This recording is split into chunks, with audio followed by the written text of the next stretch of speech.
ആദ്യമാവും 10 രൂപ ഇട്ട്, വെറും 10 രൂപ. വെറും 10 രൂപ ഇട്ട് 10 രൂപ ഇട്ടിട്ട് ഉടനെ കോൾ ചെയ്തിട്ട് പറഞ്ഞു, ഞാൻ നിങ്ങളെ ഗൂഗിൾ പേ കറക്റ്റ് ആണോ എന്ന് നോക്കാനായിട്ട് ഇട്ടതാണെന്ന് പറഞ്ഞു.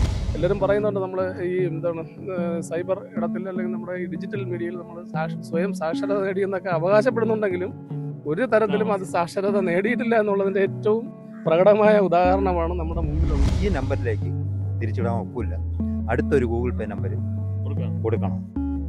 അപ്പോൾ അതിൽ കിടക്കുന്ന പൈസയോടെ പോകാനും വേണ്ടിയുള്ള ഒറ്റ ഐഡിയ. ഉദ്യോഗസ്ഥ തലത്തിലുള്ള ആളുകൾ, വളരെ വിവരവും വിദ്യാഭ്യാസമുള്ള ആളുകളെ വരെ തട്ടിക്കുന്ന ഒരു സാഹചര്യമാണ് ഈ സൈബർ തട്ടിപ്പ്. സൈനിക വേഷത്തിലെത്തി ഒരു വലിയ സൈബർ തട്ടിപ്പ് നടത്തി. ഈ സംഭവം നടന്നത് വർക്കലയിലാണ്, വർക്കല മേൽവെട്ടൂർ അല്ലേ? നിങ്ങൾക്കാണോ ആ സംഭവം നടന്നത്? എൻ്റെ അനുജനാണ് സംഭവം. എന്താണ് ശരിക്കും സംഭവിച്ചതെന്ന് സംഭവിച്ചതെന്ന് പറയുന്നത്, ഫോൺ ചെയ്തിട്ട് പാല് വേണമെന്ന് പറഞ്ഞു NCC ക്യാമ്പിലേക്ക്. RBI നിന്നാണ് പൈസ വരുന്നത്. 15 ദിവസത്തെ പൈസ ഇപ്പോഴിട്ട് തരും, ബാക്കി 15 ദിവസത്തെ പൈസ മാസം അവസാനം ഇട്ട് തരുമെന്ന് പറഞ്ഞു. 1 ലിറ്റർ പാലിന് 65 രൂപയാണെന്ന് പറഞ്ഞ് അതിൽ സമ്മതിക്കുകയും ചെയ്തു. 15 ദിവസത്തെ പൈസ ഇപ്പോൾ ഇടാമെന്ന് പറഞ്ഞിട്ട് ആദ്യമാവും 10 രൂപ ഇട്ട്, വെറും 10 രൂപ ഇട്ട് 10 രൂപ ഇട്ടിട്ട് ഉടനെ കോൾ ചെയ്തിട്ട് പറഞ്ഞു, ഞാൻ നിങ്ങളെ ഗൂഗിൾ പേ കറക്റ്റ് ആണോ എന്ന് നോക്കാനായിട്ട് ഇട്ടതാണെന്ന് പറഞ്ഞു. എന്നിട്ട് ഉടനെ പറയുന്നത്, നിങ്ങൾ ആധാർ നമ്പർ പറഞ്ഞു തരണം, പിന്നെ ഞങ്ങൾ വേറൊരു മൊബൈലിൽ സ്ക്രീൻഷോട്ട് എടുത്തിട്ട് OTP ആണെന്ന് അതുകൂടെ അയച്ചു തരും, അതേപോലെ നിങ്ങളെ മൊബൈലിൽ നിന്ന് അടിച്ച് കയറ്റണമെന്ന് പറഞ്ഞു. അനുജൻ ഇത് സാധാരണ ആസാദ്, എൻ്റെ സ്വന്തം അനുജനാണ്. എൻ്റെ വീട്ടിൻ്റെ തൊട്ട് മുകളിൽ ഈ വാർഡിൽ തന്നെ, ഈ വാർഡിൽ 7-ാം വാർഡിൽ NCC ക്യാമ്പിലേക്ക്. അത് ലൊക്കേഷൻ ഇട്ട് തന്നതും പുത്തൻചന്ത വില്ലേജ് ഓഫീസിന്റെ തൊട്ടപ്പുറത്ത് കാണുന്ന NCC ക്യാമ്പ്. Video call. ആദ്യം മുഖം കാണിച്ചു, രണ്ടാമത് മുഖം കാണിക്കുന്നില്ല, മറയത്ത് നിന്നായിരുന്നു സംസാരം, ഹിന്ദിയിൽ. അനിയനുമായിട്ട് സംസാരിച്ചു. അനിയൻ ഞാൻ ഗൾഫിൽ ഏതാണ്ട് 10-30 കൊല്ലം, ഞാനും അത് തന്നെയാണ്. അനിയനുമായിട്ട് സംസാരിച്ച് ഉടക്കുന്നത് കണ്ടിട്ട് ഞാൻ കയറി വന്നു, മൊബൈൽ വാങ്ങി, ഞാനുമായിട്ട് സംസാരമായി. അപ്പോൾ ഞാൻ പറഞ്ഞു, പൈസ തിരിച്ചിട്ട് കടയെന്ന് പറഞ്ഞു. പൈസ തിരിച്ചിട്ട് തരാൻ പറഞ്ഞപ്പോഴത്തേക്കും അവൻ പറയുന്നത്, ഈ നമ്പറിലേക്ക് തിരിച്ചിടാൻ ഒക്കില്ല, അടുത്തൊരു ഗൂഗിൾ പേ നമ്പർ കൊടുക്കണം. അപ്പോൾ അതിൽ കിടക്കുന്ന പൈസയോടെ പോകാനും വേണ്ടിയുള്ള ഒറ്റ ഐഡിയ. ഞാൻ പറഞ്ഞു, നീ തന്നില്ലേ തരണ്ട, നിന്നെ 8,998. പോലീസിൽ ഇന്നലെ പോയപ്പോഴത്തേക്കും സൈബർ സെല്ലിൽ കംപ്ലൈൻറ്റ് ചെയ്യാൻ പറഞ്ഞു. അങ്ങനെ സൈബർ സെല്ലിൽ കംപ്ലൈൻറ്റ് ചെയ്തിട്ടുണ്ട്. ഇനിയിപ്പോൾ നാളെ പോയി ഓൺലൈനിൽ കംപ്ലൈൻറ്റ് അയക്കണം. പിന്നെ അതിൽ ഈ 8,900 രൂപ ഇവൻ 75,000 രൂപയുടെ ക്രെഡിറ്റ് എടുത്തിരിക്കുകയാണ്. ഈ പൈസ ഇവൻ അതിൽ അക്കൗണ്ടിലേക്കാണ് പോയത്. ക്രെഡിറ്റ് കാർഡിൻ്റെ അക്കൗണ്ടിലേക്ക് പോയതും അതിലുപരി ആ 75,000 രൂപ ഇപ്പം നമ്മളെ ഈ ഗൂഗിൾ പേ നമ്പറിൽ കിടക്കുന്ന തന്നെ അവൻ്റെ നമ്പറാണ്. അതിലേക്ക് വിളിച്ചാൽ കിട്ടുന്നുണ്ട്. ഇന്ന് രാവിലെയും വിളിച്ച് കിട്ടി, എടുത്തു, ഉടനെ കട്ട് ചെയ്തു. നമ്മുടെ ഏരിയയിലും സൈബർ തട്ടിപ്പ് എത്തിയിരിക്കുന്നു, നിങ്ങളുടെ വാർഡിലും എത്തിയിരിക്കുന്നു. വ്യാപകമായി കേരളത്തിലെമ്പാടും നടന്നുകൊണ്ടിരിക്കുന്ന ഒരു പരിപാടി. ഈ ഇപ്പം നമ്മൾ കഴിഞ്ഞ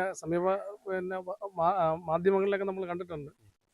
ഉദ്യോഗസ്ഥ തലത്തിലുള്ള ആളുകൾ, വളരെ വിവരവും വിദ്യാഭ്യാസമുള്ള ആളുകളെ വരെ തട്ടിക്കുന്ന ഒരു സാഹചര്യമാണ് ഈ സൈബർ തട്ടിപ്പ്. ഈ മേഖലയിൽ അതിൻ്റെ കാര്യമായ ഒരു അന്വേഷണം, കൃത്യമായ അന്വേഷണം നടത്തി ഇതിൻ്റെ പ്രതികളെ കണ്ടെത്തുന്നില്ല എന്നുള്ളതാണ് ഇതിനകത്ത് ഏറ്റവും വ്യാപകമായി ഇത് പടരാൻ കാരണം. ഇന്നിപ്പോൾ താഴെത്തട്ടിൽ ഈ സാധാരണക്കാരായ ആളുകൾക്ക് ഇതിനെ സംബന്ധിച്ച് അറിയില്ല. അവർ പാല് കൊടുക്കുന്നു, അതുമായി ബന്ധപ്പെട്ട് പ്രത്യേകിച്ച് NCC ഓഫീസിൽ നിന്നൊക്കെ ഒരു കോൾ വരുമ്പോൾ സെൻട്രൽ ഗവൺമെൻറ്റുമായി ബന്ധപ്പെട്ട ഒരു ഓഫീസ്, പുത്തൻചന്ത NCC തൊട്ടടുത്തുള്ള അതിൻ്റെ ലൊക്കേഷൻ വരെ ഇട്ടിട്ടുണ്ടെന്നാണ് ഞാൻ മനസ്സിലാക്കിയത്. അപ്പോൾ അത്തരത്തിൽ ആളുകൾ ഇതൊക്കെ കാണുമ്പോൾ അവരെ വിശ്വസിക്കുന്ന ഒരു സാഹചര്യത്തിലേക്ക് എത്തി നിൽക്കുന്നു. പക്ഷേ അത് സ്വാഭാവികമായി ഏതൊക്കെ തരത്തിൽ നമ്മൾ പറഞ്ഞാലും ആളുകൾക്ക് ഇതിനെ സംബന്ധിച്ച് കൃത്യമായ ഒരു അവബോധം ഇതിനെ സംബന്ധിച്ചില്ല എന്നുള്ളതാണ് അതിനകത്തുള്ളൊരു വാസ്തവം. നമ്മളിപ്പോൾ എല്ലാവരും പറയുന്നുണ്ട്, നമ്മൾ ഈ സൈബർ ഇടത്തിൽ അല്ലെങ്കിൽ നമ്മുടെ ഈ ഡിജിറ്റൽ മീഡിയയിൽ നമ്മൾ സ്വയം സാക്ഷരത നേടിയെന്നൊക്കെ അവകാശപ്പെടുന്നുണ്ടെങ്കിലും ഒരു തരത്തിലും അത് സാക്ഷരത നേടിയിട്ടില്ല എന്നുള്ളതിൻ്റെ ഏറ്റവും പ്രകടമായ ഉദാഹരണമാണ് നമ്മുടെ മുമ്പിലുള്ള ഈ നൗഷാദിന്റെ അനിയന്റെ അവസ്ഥ. അപ്പോൾ ഈ ഒരിടയ്ക്ക് വെർച്വൽ അറസ്റ്റാണ്, സൈബർ ഒരു പൊതുപ്രവർത്തകനുമാണ്, പൊതുരംഗത്ത് നിൽക്കുന്ന ഒരാളുമാണ്, രാഷ്ട്രീയ പ്രവർത്തകനാണ്, സാമൂഹിക പ്രവർത്തനമൊക്കെയാണ്. അവർക്ക് പോലും ഇത് സംഭവിച്ചുകൊണ്ടിരിക്കുകയാണ്. അപ്പൊ അതിനേക്കാളും താഴെ തട്ടിലുള്ള സാധാരണ ആളുകളുടെ അവസ്ഥ വരുന്നു. അതാണ് ഫോൺ താഴെ വരെയല്ല. പക്ഷെ ഇതിനൊക്കെ അവയർനെസ് ഇങ്ങനെ പറയും, കൂടെ പറയും, നിങ്ങളെ അറിയിക്കണം, അന്വേഷിക്കണം, അത് ഇങ്ങനെയുള്ള വിഷയങ്ങളിൽ മുൻകരുതൽ ഉണ്ടാകണമെന്ന് പറയും. പക്ഷെ എങ്ങനെയാണ് എന്നുള്ളതിനെ കുറിച്ച് ആളുകൾ വ്യക്തമായൊരു രൂപവും ധാരണയും ഇല്ല. ശരിക്കും ജനങ്ങൾ ബോധവാന്മാരാകണമെന്ന് പറയുന്നതല്ലാതെ പെട്ടെന്നൊരു ആവേശത്തിൽ പറഞ്ഞുകൊണ്ട് ഒന്നും ആലോചിക്കാതെ പൈസ അയച്ചു കൊടുത്തിരിക്കുക. അദ്ദേഹം പാല് ബിസിനസ് നടത്തുന്ന ഒരു വ്യക്തിയാണ്. അപ്പോൾ അതുകൊണ്ട് അതിൻ്റെ പേരിലങ്ങ് അയച്ചിരിക്കുന്നു. അതുപോലെ നമുക്കിപ്പോൾ ഇത് ഉദാഹരണം പറഞ്ഞാണ്. പക്ഷെ പലരും നാണക്കേട് കൊണ്ട് പുറത്തു പറയാത്ത പല സംഭവങ്ങളും ഉണ്ട് എന്നുള്ളതാണ്. നമ്മൾ അന്വേഷിച്ച് നോക്കിയാൽ അറിയാവുന്ന സംഭവങ്ങളാണ്. അബദ്ധത്തിൽ സംഭവിച്ചു, ഇനി മിണ്ടണ്ട, പുറത്തറിയണ്ട എന്ന് പറഞ്ഞ് അങ്ങനെ നിൽക്കുന്ന ധാരാളം സംഭവങ്ങൾ നമ്മൾ അന്വേഷിച്ചാൽ അറിയാൻ കഴിയും. പക്ഷെ എന്തായാലും ശരി തന്നെ, ഇത് വലിയ കാര്യക്ഷമമായ രീതിയിലുള്ള അന്വേഷണം നമ്മുടെ സൈബർ വിങ്ങിൽ ഉണ്ടാകണം. പക്ഷേ എല്ലാ ടെക്നോളജിയും വളരെ അഡ്വാൻസ്, എല്ലാ മേഖലകളിലും ഉണ്ട്. പക്ഷേ ഈ സൈബർ തട്ടിപ്പും വെർച്വൽ അറസ്റ്റും ഒക്കെ ഈ അടുത്ത് നമ്മൾ പത്രത്തിൽ കണ്ടാണ് അല്ലേ.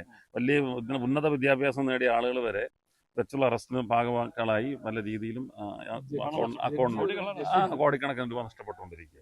ഇത് എന്തുകൊണ്ട് സംഭവിക്കുന്നു എന്നുള്ളതാണ്. അവർക്ക് വിദ്യാഭ്യാസം കൂടിയത് കൊണ്ടാണോ, വിവരവും കാര്യങ്ങളും ഒക്കെ സാങ്കേതികത്തിൽ കൂടിയതാണ്, അതുകൊണ്ടായിരിക്കാമെന്ന് തോന്നുന്നു. പക്ഷെ നമ്മുടെ ഈ IT വിദഗ്ധ മേഖലയിലുള്ള ആളുകൾ വിദഗ്ധമായി തട്ടിക്കുന്നുണ്ട്. പക്ഷെ ഒന്ന് ഞാൻ പറഞ്ഞ പ്രധാന വിഷയമാണ്. പലരും ഈ നാണക്കേട് കൊണ്ട് പുറത്തു പറയാത്ത പല സംഭവങ്ങൾ നമ്മൾ ഇറങ്ങി സംസാരിക്കുമ്പോൾ എനിക്ക് അങ്ങനെ പോയി, എനിക്ക് ഇങ്ങനെ പോയി, അറിയാതെ വിളിച്ചിരുന്നു.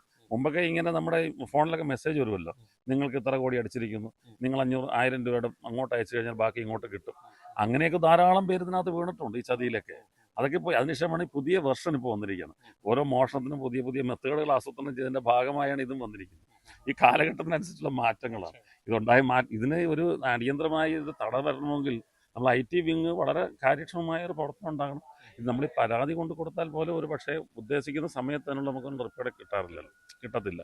ഇപ്പോൾ പോലീസിന് പറയാൻ സൈബറിൽ കൊടുക്കാൻ പറയും. സൈബറിൽ കൊണ്ട് കൊടുക്കുമ്പോൾ അടുത്ത സാങ്കേതികവിദ്യ ഓൺലൈൻ ചെയ്യാൻ പറയും. ഈ പർട്ടിക്കുലർ ഈ കിട്ടുന്ന സമയത്തിനകത്ത് തന്നെ മറ്റേ കക്ഷി രക്ഷോട്ടങ്ങ് പോകില്ലേ.